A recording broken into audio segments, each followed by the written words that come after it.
ప్రభునందు ప్రియ పరిశుద్ధ దేవుని కుమారులారా, దేవుని కుమార్తెలారా, యేసుక్రీస్తు నామములో మీ అందరికీ వందనాలు, దేవునికి స్తోత్రాలు. ప్రియులారా, ఈరోజు మనము కొద్ది సమయము కొన్ని సంగతులు ఏంటంటే ఆత్మను గురించిన సంగతులు. మనమై ఉన్న ఆత్మ, ఈ ఆత్మ కలిగి ఉన్నటువంటి మహిమ లేక వైభవము, ఆత్మ కలిగి ఉన్న మహిమ లేక వైభవము ప్రస్తుత కాలంలో.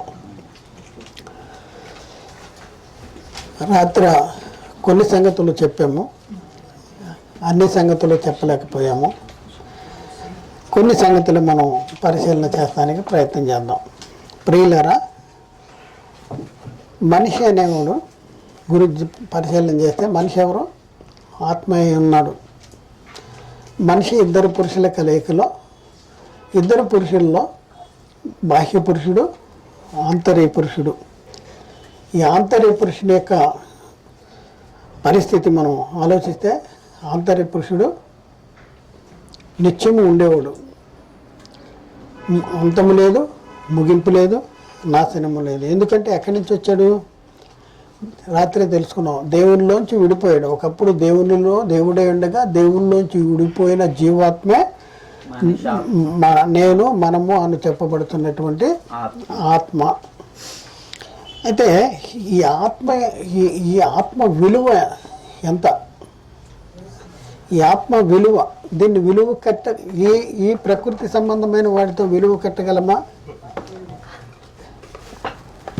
ఈ ఆత్మనే ఈ ప్రకృతి సంబంధమైన వాటితో విలువ కట్టగలమా అంటే విలువ కట్టలేము. యేసుక్రీస్తు చెప్పాడు. ఏం చెప్పాడు చెప్పండి? ఒకడు లోకమంతా సంపాదించుకుని తన ప్రాణము పోగొట్టుకుంటే ఏమి లాభము, ఏమి ప్రయోజనము అంటాడు. అంటే ఒక త్రాసులో ఈ లోకమంతా ఒక పక్కన పెట్టేసి నేను అనే ఆత్మ ఒక పక్కన పెడితే దేని విలువ ఎక్కువ అంట? ఆత్మ విలువ ఎక్కువ. అలాంటిది ఈ ఆత్మ ప్రకృతి సంబంధమైనది కాదు, కానీ ప్రకృతి సంబంధమైన శరీరంలో ఉంటుంది, కానీ అది ప్రకృతి సంబంధమైనది కాదు. అయితే ఈ బైబిల్ ఏదైతే ఉందో, బైబిల్లో దేవుడు వ్రాపించినటువంటి ఈ జ్ఞానం ఏదైతే ఉందో, ఈ జ్ఞానము అనేది ఈ ప్రకృతి సంబంధమైన శరీరం కోసం వ్రాపించాడా, లేకపోతే ఈ ప్రకృతి కోసం రాపించాడా? ఈ బైబిల్లో ఉన్నటువంటి ఈ సంగతులు మనం చదవటం ద్వారా, లేకపోతే మనం చెప్పటం ద్వారా, ఈ చెప్పే సంగతులు కానీ వినే సంగతులు కానీ ఏ సంగతులు చెప్పాలి? బైబిల్ని చదివి ఏ సంగతులు చెప్పాలి? దేనికి అవసరమైన సంగతులు చెప్పాలి? దేనిని జీవింపజేసే సంగతులు చెప్పాలి? ఆత్మని జీవింపజేసే సంగతులు. ఎందుకంటే బైబిల్ రాయబడిందే నువ్వు ప్రకృతి గురించి వివరించడానికి కాదు. ఈ ప్రకృతిలో ఉన్న సంగతులు ఎంతో అద్భుతం, ఆహా దేవుడు ఈ ప్రకృతిని అలా చేశాడోహో అనేసి ఆ ప్రకృతిని వివరించడానికి కాదు.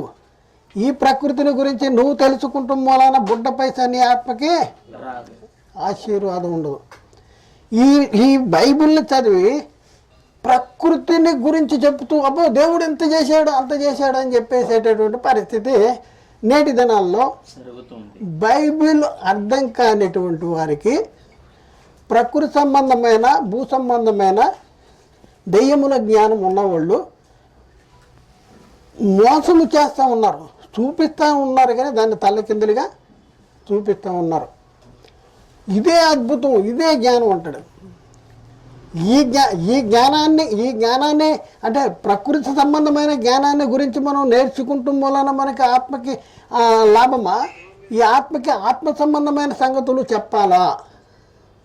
బైబిల్లో ఉన్న సంగతులన్నీ కూడా ఆత్మ సంబంధమైన సంగతులు, ఆత్మకి కావలసిన సంగతులు చెప్పాలి. ఎందుకంటే ఈ ప్రకృతి సంబంధమైన సంగతులు చెప్పడానికి లోకం ఉంది. ఈ ప్రకృతిని పరిశీలించే వాళ్ళు ఉన్నారు, వాళ్ళు ఈ ప్రకృతి గురించి చెప్పుకుంటారు. అయితే మనము దేవుడు లేక మనము లేక బైబిల్లో రాయబడిన సంగతులు ప్రకృతికి ఆవలివారము, దృశ్యమైన వాటికి సంబంధించిన వాళ్ళం కాదు. మనం ఆత్మ అదృశ్యమైనది, దేవుడు అదృశ్యమైన వాడు, పరలోకము అదృశ్యమైనది. కానీ బైబిల్లో దేని గురించిన సంగతులు రాయబడి ఉన్నాయి? ఆత్మను గురించిన సంగతులు రాయబడి ఉన్నాయి. ఆత్మను గురించిన సంగతులు చెప్పవలసిన మనతో సాతాను అవి చదివే దేవుడు అది చేశాడు, దేవుడు ఇచ్చేశాడు అనేసి ఏం చేస్తున్నాడు? మొన్నే బ్రహ్మపరుస్తున్నాడు. బ్రహ్మపరిచి దేవుని యొక్క మహాశక్తి ఇతడేనేమో అనేసి అనిపించుకుంటానికి ప్రయత్నం చేస్తూ ఉన్నాడు. మోసం జరిగిపోతుంది. ఏం వింటున్నామో మనకు అర్థం కావట్లా. మీరేమి వినుతున్నారో మీరు చాలా జాగ్రత్తగా చూసుకోండి అంటాడు. కానీ మనం ఎంతవరకు ఆలోచిస్తున్నాం, ఎంతవరకు అర్థం చేసుకుంటున్నాం? మనం ఇలా మోసపోతున్న కొద్ది వాడు మోసపుచ్చుతానే ఉంటాడు. వాడి పనే అది. వాడు మోసగాడు, వాడు అబద్ధికుడు. వాడు దేవుడు చెప్పిన మాటల్ని మార్చి చెప్పడం అదే చూపిస్తాడు. అదే బైబిల్ చూపిస్తాడు నీకు. చూపించి ఆత్మ గురించి సంగతులు చెప్పడు, ప్రకృతి గురించి సంగతులు చెప్తాడు. ఒకసారి ఆలోచించండి, మనం ఎంత జాగ్రత్తగా ఉండవలసినటువంటి పరిస్థితి. ఇప్పుడు మన ఆత్మ బలపరచబడాలంటే ఆత్మ బలపరచబడాలి. కృప నుండి అధిక కృపలోనికి, మహిమ నుండి అధిక మహిమ, పరిశుద్ధత నుండి అధిక పరిశుద్ధత. దినదినము వర్ధిల్లుతూ ఉండాలి, అభివృద్ధి చెందుతూ ఉండాలి. క్రీస్తు స్వరూపంలోనికి మనం మార్చబడుతూ ఉండాలి. దేవుని పోలికలో సృజించబడిన నవీన స్వభావము ధరించుకోవాలి. ఇలా ధరించుకోవాలంటే మనం ఏ సంగతులు వినాలి? ప్రకృతి సంబంధమైన సంగతులు చెప్తున్నాడు వాడు. ఆత్మ సంబంధమైన సంగతులు వినవలసిన వారమే ఉండగా నోట్లోంచి బయటకు వచ్చే మాట ఏంటంటే ప్రకృతే. ఈ భూ సంబంధమైన సంగతులు, లౌకిక సంబంధమైన సంగతులు, ఈ సంగతులు మరి సాతాను చెప్పిస్తూ ఉన్నాడు. ఆ దినాల్లో పిలుపు సమరయ పట్టణానికి వెళ్తే అక్కడ కూడా అక్కడ ఏం జరిగింది? ఎవడున్నాడు అక్కడ? పిలుపు సమరయ పట్టణానికి వెళ్ళినప్పుడు అపోస్తుల కార్యాలు 8వ అధ్యాయంలో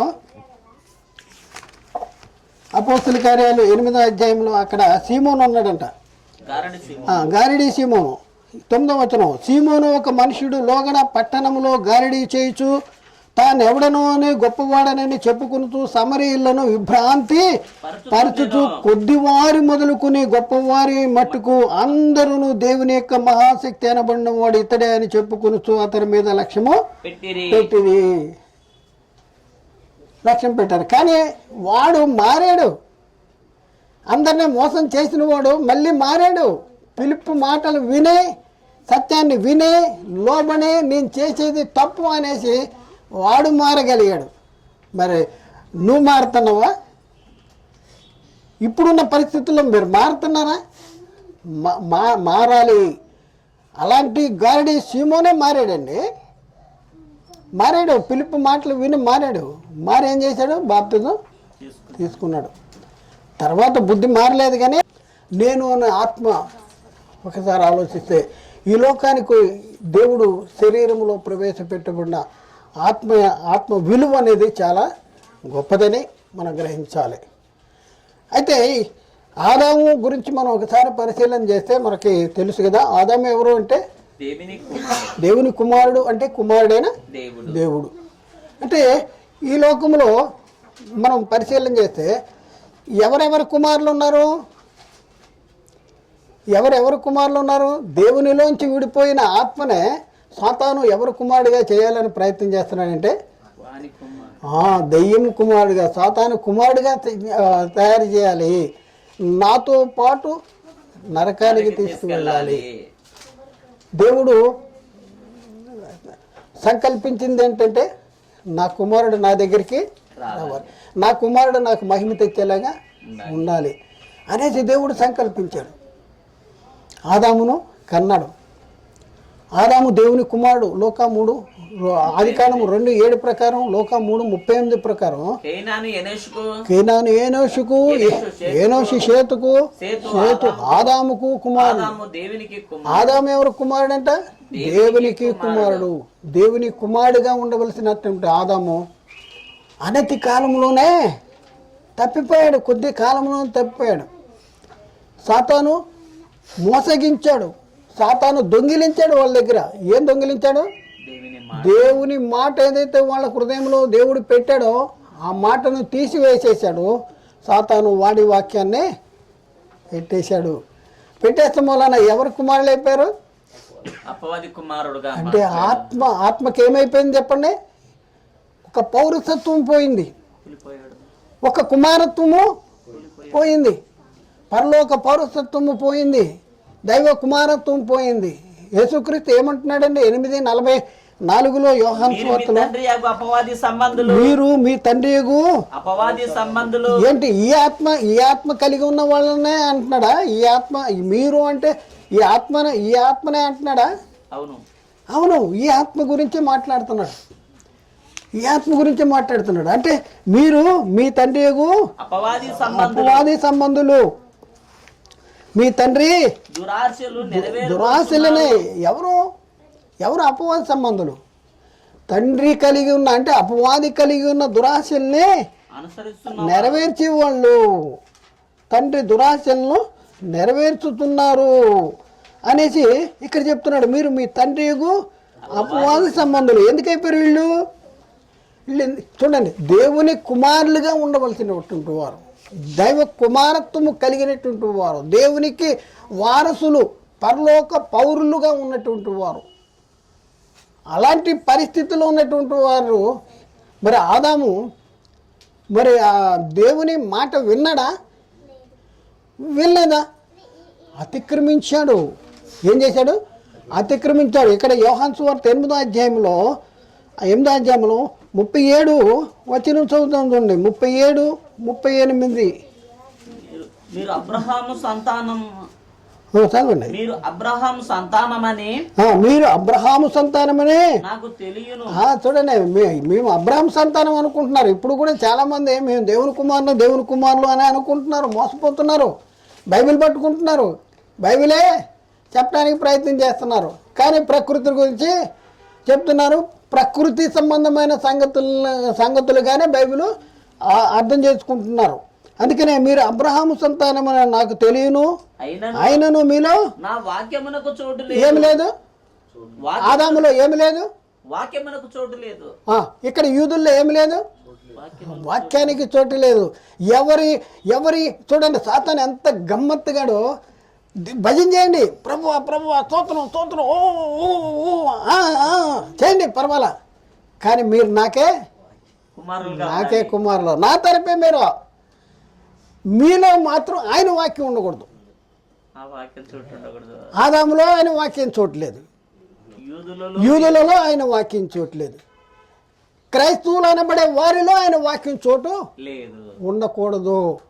కానీ క్రైస్తవులు అనబడండి. బైబిలు ఎర్రట్ట ఎర్రంచు నల్లట్ట బైబిల్ పట్టుకోండి. మీరే పరిశుద్ధులు, మీకంటే ఎవరు పరిశుద్ధులు లేరు పరలోకంలో, మీకే పరలోకం అని చెప్పి వాడు ఏం చేస్తున్నాడు? బ్రహ్మపరుస్తున్నాడు. ఏం చేస్తున్నాడు? ఏదైతే వాక్యము మన ఆత్మలను రక్షించే శక్తి గల వాక్యం ఉందో ఆ ఆత్మలను రక్షించే శక్తి గల వాక్యాన్ని వీడు కలిపి చెరిపేస్తున్నాడు. మరి ఒక్కసారి ఆలోచించండి ప్రియులారు, ఒక్కసారి ఆలోచించండి. మరి మనము దేవుడు కోరుకున్న మహిమలో మనం జీవించాలంటే ప్రస్తుత కాలంలో మనము ఎలా జీవించాలి, ఏమి చేయాలి? ఇప్పుడున్న పరిస్థితుల్లో మన స్థితిగతులు మనం ఒకసారి ఆలోచన చేసుకుంటే, ఎవడైనాను క్రీస్తు యందున్న వాడు నూతన సృష్టి, పాతవి గతించిన, ఇదిగో సమస్తమును క్రొత్తవాయను. క్రీస్తునందు ఉన్న ఎడల అంటే క్రీస్తు దగ్గరికి రావాలి, క్రీస్తులో ఉండాలి, మనము క్రీస్తులో ఉండాలి, క్రీస్తు మనలో ఉండాలి, క్రీస్తులో మనం ఉండాలి. మనం క్రీస్తులో ఉండాలంటే ఏం చేయాలి? ఆయన ఆజ్ఞ ఎవడు గైకునులో వానిలో వానిలో దేవుడు నిలిచిండును, దేవుడు వానిలో నిలిచిండు. కాబట్టి యేసుక్రీస్తు ఏమంటాడు, మీరు నా మాట విననేరకుండటం వల్లనే కదా మీరు మీ తండ్రి ఎగో అబ్రాహం, మీ తండ్రి ఎగో అపవాది సంబంధం. ఇప్పుడున్న పరిస్థితుల్లో మనలో ఎవరి వాక్యం ఉండాలి? క్రీస్తు వాక్యము మీలో సమృద్ధిగా నివసింపనీయుడి. ఎవరిని ప్రభువుగా మనము ప్రతిష్ఠించుకోవాలి? మన హృదయంలో క్రీస్తును ప్రభువుగా మీ హృదయంలో ప్రతిష్ఠించుకోండి అంటున్నాడు. అలా ప్రతిష్ఠించుకోవాలి వలసినటువంటి పరిస్థితుల్లో దేనిని వింటే మనలో కార్యసిద్ధి జరుగుద్ది? విశ్వాసులైన మీలో కార్యసిద్ధి కలిగజేసేది ఆ వాక్యమే. వాక్యమే. మేము చెప్తున్న వాక్యం అంటున్నా. ఏం వాక్యం అది? లోకం గురించి చెప్పారా? ఎక్కడైనా సరే బైబిల్లో అపోస్తులు కానీ లేకపోతే వీళ్ళు అపోస్తులు మరి లోకంలో ఉన్న సంగతులన్నీ చెప్పారా? లేకపోతే క్రీస్తు పునరుద్ధాన సాక్షులుగా ఉన్నారా? యేసు క్రీస్తు మృతుల్లో నుండి లేచాడు. క్రీస్తుల్లో పునరుద్ధానం అనేది వెల్లడైంది. దేవుడు ప్రభువును లేపాడు, మనలను కూడా తన శక్తి వల్ల లేపుతాడు. ఏ విధము చేతనైనను మృతుల్లో ఉండే నాకు పునరుద్ధానము కలగవలననే ఆయనను ఆయన పునరుద్ధాన బలము ఎరుగు నిమిత్తము సమస్తమును నష్టపరుచుకుని వాటిని పెంటతో సమానముగా స్వార్థ ప్రకటిస్తూ ఉన్నటువంటి పరిస్థితుల్లో శ్రమలు, కష్టాలు, ఇరుకులు, ఇబ్బందులు, శోధనలు, బలహీనతలు, పరజనం వల్ల, స్వజనం వల్ల, సముద్రములో ఆపదలు, ఇలాంటి ఆపదలు, ఇలాంటి శ్రమలు పొందుతున్నటువంటి అపోస్తలుడైన పౌలు చెప్తా ఉన్నాడు ఏంటంటే, అయ్యో అయ్యో నేను సువార్త ప్రకటించకపోయిన నాకు శ్రమ అన్నాడు. ఏది ప్రకటించకపోతే శ్రమ అంటున్నాడు? ఆల్రెడీ శ్రమ అనుభవిస్తున్నాడు. ఆయనకి నెమ్మది లేదు శారీరకంగా. కానీ ఈ శ్రమ అనేది పౌలు చెప్తున్న ఈ శ్రమ అనేది దేనికి శ్రమ? సువార్త ప్రకటించకపోతే దేనికి శ్రమ? ఏది సువార్త? ఏంటి? ఆత్మలను రక్షించే శక్తి గల వాక్యము. నమ్ము ప్రతివానికి రక్షణ కలుగు చేయుటకు అది దేవుని శక్తి. నేను మీకు ప్రకటించిన సువార్తను మీకు తెలియపరుస్తున్నాను, మీరు దానిని అంగీకరించుతురి, మీరు దాని యందే నిలిచి ఉన్నారు. మీ విశ్వాసము వ్యర్థమైతేనే గాని నేను ఏ ఉపదేశ రూపకముగా మీకు సువార్త ప్రకటించుతునో ఆ ఉపదేశమును అంటే ఆ సువార్తను మీరు గట్టిగా పట్టుకుని ఆ సువార్త వల్లనే మీరు రక్షణ పొందువారై ఉందురు. ఏ సువార్త అయితే ప్రకటించవలసిన బాధ్యత ఉందో ఆ సువార్త ప్రకటించకపోతే చెప్తున్నాడు కానీ సువార్త చెప్పట్ల. బైబిల్ చెప్తున్నాడు కానీ ఆత్మ సంబంధమైన సంగతులు చెప్పట్ల. ఏం జరుగుద్దండి? శ్రమ అన్నాడు. శ్రమ. ఏది ప్రకటించకపోతే శ్రమ? ప్రకటిస్తున్నావు కానీ లాభం ఏంటి? సువార్త ప్రకటించట్లా. సువార్త దేనికి రక్షణ కలిగజేస్తుంది? ఆత్మను రక్షించుటకు అది దేవుని శక్తి ఉంది. అయితే ఈ బైబిల్లో ఉన్న సంగతులు అర్థం కావాలంటే ముందు ఏం జరగాలి? మనలో ఏం జరగాలి? ఈ బైబిల్లో ఉన్న సంగతులు అర్థం కావాలంటే మనకేం జరగాలి? గర్భంలో ఉన్నటువంటి శిశువు లోకాన్ని చూడాలంటే ఏం చేయాలి? గర్భంలో ఉండే లోకాన్ని చూడగలడా? బయటికి రావాలి, జన్మిస్తే లోకం కనపడుతుంది. ఆ కళ్ళకి ప్రకృతి సంబంధమైన కళ్ళకి ప్రకృతి సంబంధమైన లోకం కనపడుతుంది. మరి నీకు ఆత్మ సంబంధమైన సంగతులు నీ మనోనేత్రాలకి కనపడాలంటే నీ జీవితంలో ఏం జరగాలి? పునర్జన్మ సంబంధమైన స్నానము, క్రొత్తగా జన్మించాలి. నీ జన్మలోనే తప్పుంది, నీ పుట్టుకలోనే తప్పుంది. నువ్వు బైబిల్ ఎన్నిసార్లు చదివినా సరే నీకు ప్రకృతిగానే అర్థమవుద్ది, ప్రకృతి సంబంధమైన సంగతులుగానే నీకు అర్థమయ్యి వాటినే చెప్తూ ఉంటావు, అవే అద్భుతాలుగా చెప్తూ ఉంటావు.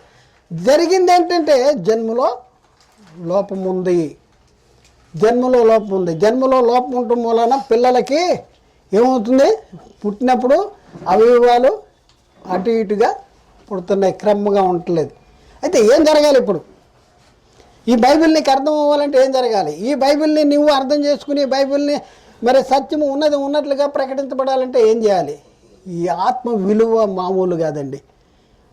నీవు మరి నీవు నాశనం అయిపోయి మరి అనేక ఆత్మల్ని నాశనానికి తీసుకువెళ్తున్నటువంటి పరిస్థితి ఈరోజు. అందుకనే యాకోబు అంటున్నాండి, బోధకులమైన మనము మరి కఠినమైన తీర్పు పొందుదామని ఎరిగి మీలో అనేకులు బోధకులు కాకుండా, చెప్పకపోయినా పర్వాలా, చెప్పి మరి తీర్పు మరి కఠినమైన తీర్పు పొందేటటువంటి పరిస్థితి ఒకసారి ఆలోచింది. అందుకని పౌలు చెప్తున్నాడు, అయ్యో నేను సువార్త ప్రకటించకపోయిన ఎడల నాకు శ్రమ అన్నాడు.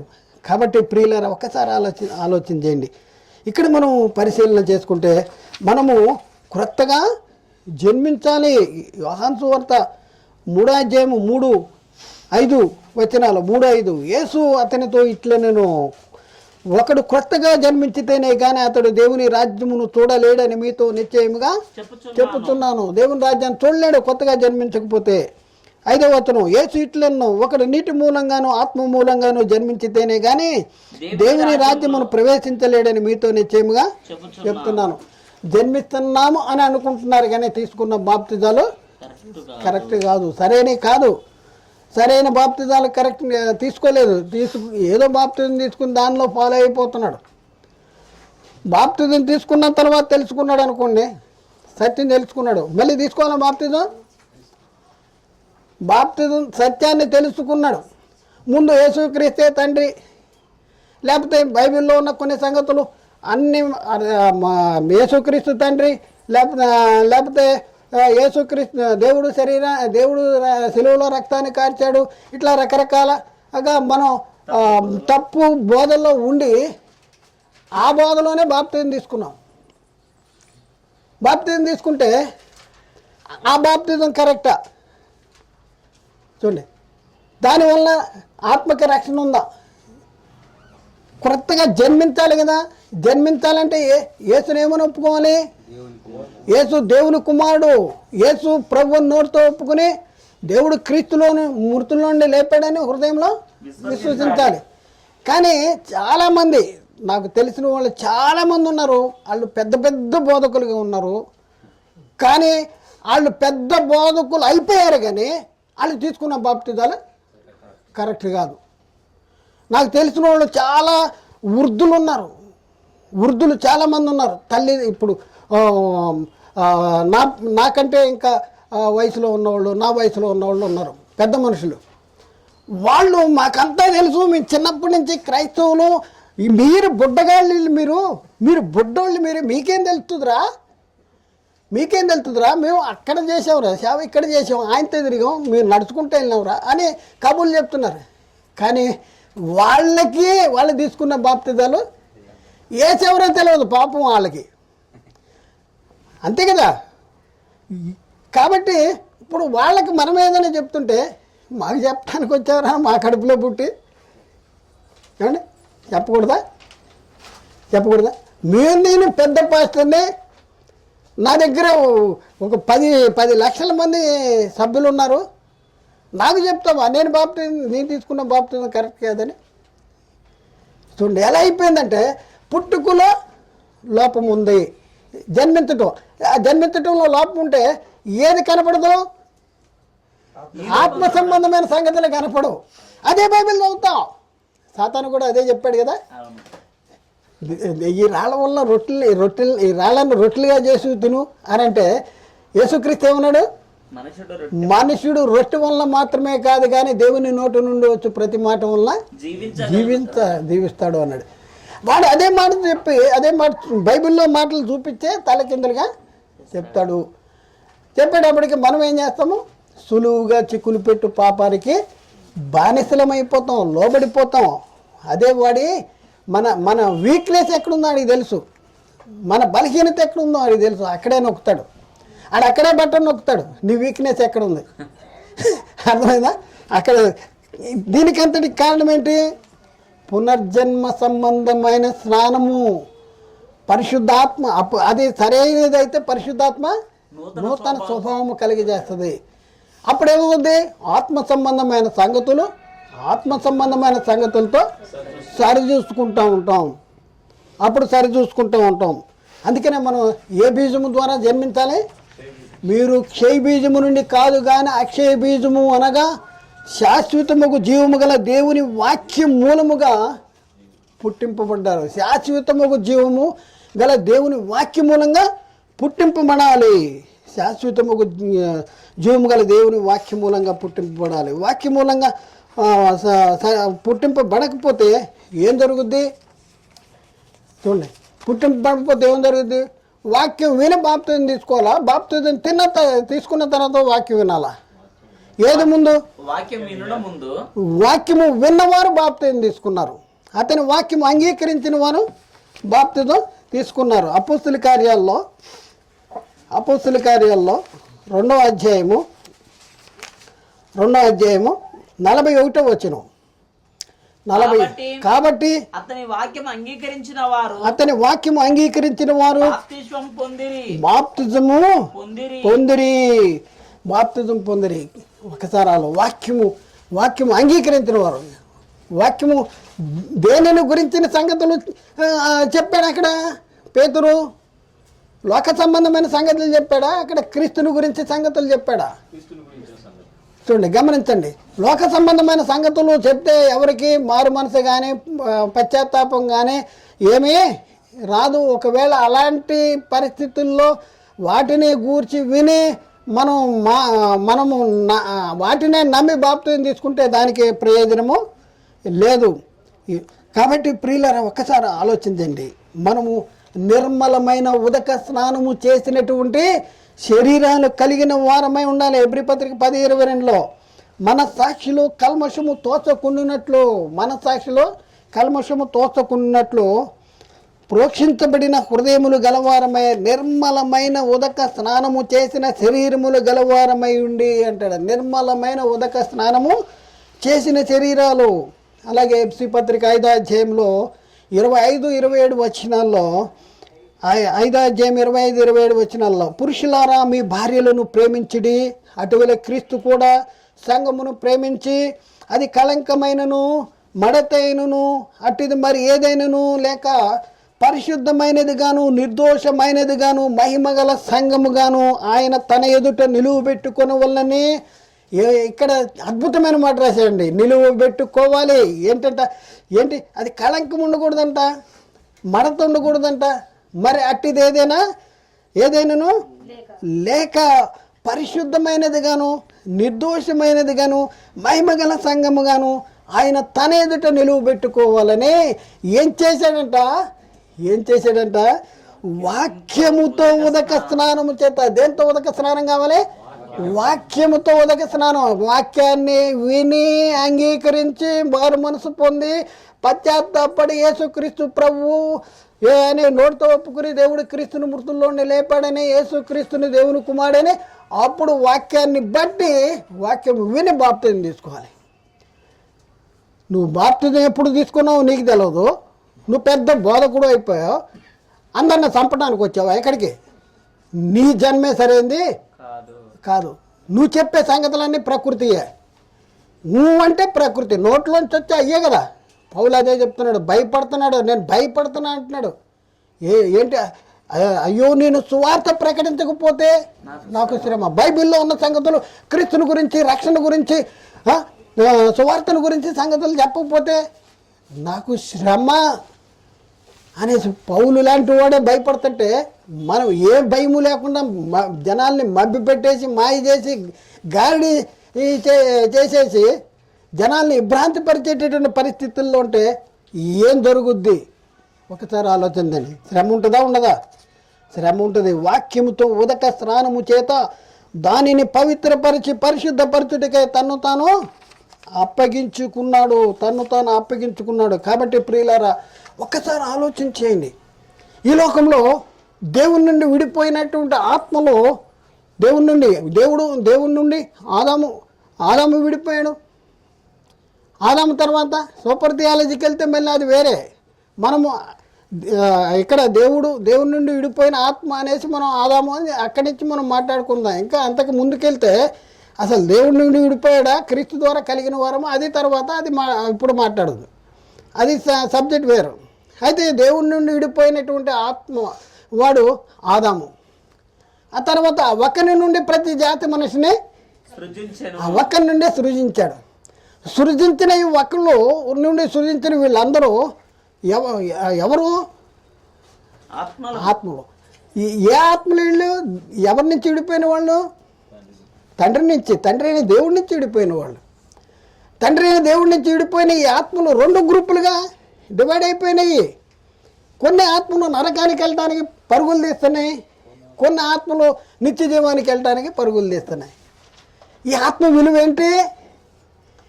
మామూలు ఇది. కొన్ని ఆత్మలు సాతాను కుమారత్వం, కొన్ని ఆత్మలకి దైవ కుమారత్వం, కొన్ని ఆత్మలకి పరలోక పౌరసత్వం, కొన్ని ఆత్మలకి నరక పౌరసత్వం. దేవుడి నుండి విడిపోయిన ఆత్మలే. ఒకసారి ఆలోచన. ఈ శరీరంలో ఉండంగా మనం ఎక్కడి నుంచి తప్పించుకుని ఎక్కడికి రావాలి? మరణములో నుండి జీవములో దాటాలి. యేసుక్రీస్తు అపోస్తలుడైన పౌలుకి పని అప్పగిస్తూ వారిని చీకటిలో నుండి వెలుగులోనికి, సాతాను అధికారములో నుండి దేవుని వైపుకు మరల్చుటకు నిన్ను కనబడి ఉన్నాను, నిన్ను ఏర్పరచుకుంటున్నాను అని చెప్తున్నాడు. చూద్దాం ఆ మాట. 26వ అధ్యాయం అపోస్తలుల కార్యము 26వ అధ్యాయం 16వ వచనం కాడి నుంచి 18వ వచనం చూద్దాం. ప్రియుల, నీవు నన్ను చూచి ఉన్న సంగతిని గూర్చి, నేను నీకు కనబడబోవు సంగతిని గూర్చి నిన్ను పరిచారకుడిగాను సాక్షినిగాను నియమించుటకై కనబడి ఉన్నాను. నీవు లేచి నీ పాదములు మోపి నిలువుము. నేను ఈ ప్రజల వలనను అన్యజనుల వలనను హాని కలగకుండా నిన్ను కాపాడేదను. ఏంటండి వారు? ఎక్కడున్నారు వాళ్ళు? వాళ్ళు చీకటిలో ఉన్నారు. నాన్న, నిన్ను ఎన్నుకుంటున్నాను. నిన్ను ఎందుకు ఎన్నుకుంటున్నాను? నువ్వు ఒక బోధకుడు ఎందుకు అవుతున్నావు? నీ బాధ్యత ఏంటి అసలు? నేను బోధకులకి మరి కఠినమైన తీర్పు ఎందుకు ఉందో తెలుసా? చేయవలసిన పని, అప్పగించిన పని చేయట్లేదు. అప్పగించిన పని చేయకపోతే యోహాను తల ఏమైపోయింది? అప్పగించిన పని కాకుండా ఎక్స్ట్రాలు చేశాడు, తల తీయబడింది.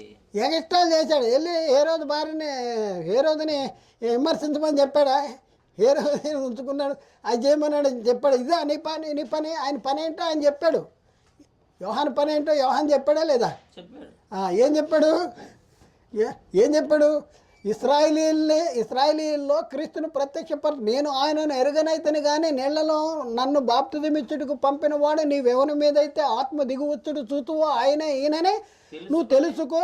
నేను అలా తెలుసుకుని సాక్ష్యం ఇచ్చాను. ఇదిగో ఈయనే దేవుని కుమారుడు. అయిపోయింది. ఏం చేయాలో ఇప్పుడు మనకి అప్పగించిన పని ఏంటి? సర్వలోకానికి వెళ్ళి సర్వ సృష్టికి సువార్త ప్రకటించాలంటే వేరే వాళ్ళని తప్పులు పట్టుకుని, అన్యులని తప్పులు పట్టుకుని మీది తప్పు అని చెప్పటం, అందులో తలదూర్చటమే కాదా? దేవుని విషయంలో తలదూర్చటం, దేవుడు కార్యాన్ని వదిలిపెట్టి ఈడేదో గొప్పగా పీకుతున్నాడని చెప్పి అవసరం లేని పనిలో తలదూరుస్తూ అందరి చేత బలి చేసావు, బలి మట్టాడే ఉన్నా. ఏం మట్టాడాడు? అవసరం లేని చెప్పని పనిలో తలదూర్చాడు, తల పోగొట్టుకున్నాడు. ఈరోజు మనకు అప్పగించిన పని సువార్త ప్రకటించకపోతే శ్రమ. అంటే సువార్త ప్రకటించుకోకుండా వేరే దాన్ని తప్పులేస్తున్నాయి. ఇందులో మనం ఏం చెప్పాలో తెలుసా? యేసుక్రీస్తు నేనే మార్గం. అపోస్తలులు ఏమన్నారు? ఈ నామమునే రక్షణ పొందాలి. దీని గురించి చెప్పు, దీని గొప్పతనాన్ని గురించి చెప్పు, ఇది చెప్పు. ఎందుకంటే వెర్రితనముగా నమ్మువానికి రక్షణ కలుగజేయుటకు అది దేవుని శక్తి. అది దేవుని శక్తి. దాంట్లో దేవుని యొక్క దయాపూర్వక సంకల్పం ఉంది.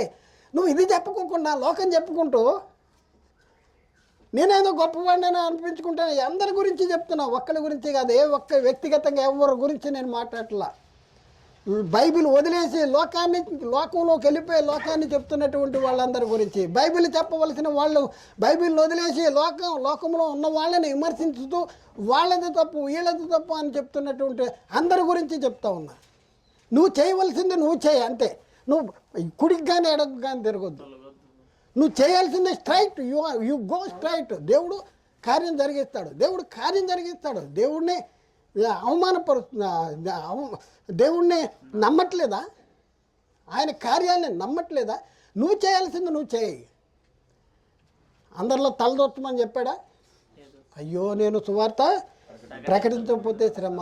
ఉన్న నిన్ను చెడగొట్టేయాలి, పడగొట్టేయాలి, ఎందుకు పనికిరాని వాడిగా చేయాలి, భ్రష్టునిగా చేయాలని సాతాను ఏం చేస్తున్నాడు? గర్జించు సింహం వల్ల ఎవరిని మింగుతున్నాను వెతుకుతూ తిరుగుతున్నాడు. మీ విరోధి అయిన అపవాది ఎవరిని మింగుతున్నాను వెతుకుతున్నాడు. కాబట్టి మనం ఏం చేయాలి? జాగ్రత్తగా ఉండాలి. కాబట్టి మీరు మామూలు వాళ్ళు కాదు. మీరు అనే ఆత్మలో సామాన్యమైనవి కాదు. ఈ ఆత్మకి కావలసిన బోధ ఏ బోధ కావాలి? ఆత్మ సంబంధమైన. ఎవరు చెప్పగలరు ఈ ఆత్మ సంబంధమైన బోధ? ప్రకృతి సంబంధమైన మనుషుడు దేవుని ఆత్మ సంబంధమైన సంగతులు వివేచింపలేడు. కాబట్టి నువ్వు తీసుకున్న బాప్తిజం కరెక్ట్ కాదు. నువ్వు బాప్తిజం తీసుకున్నప్పటికీ నీకు సత్యము తెలవదు. తెలిసిన తర్వాత ఏం చేయాలి?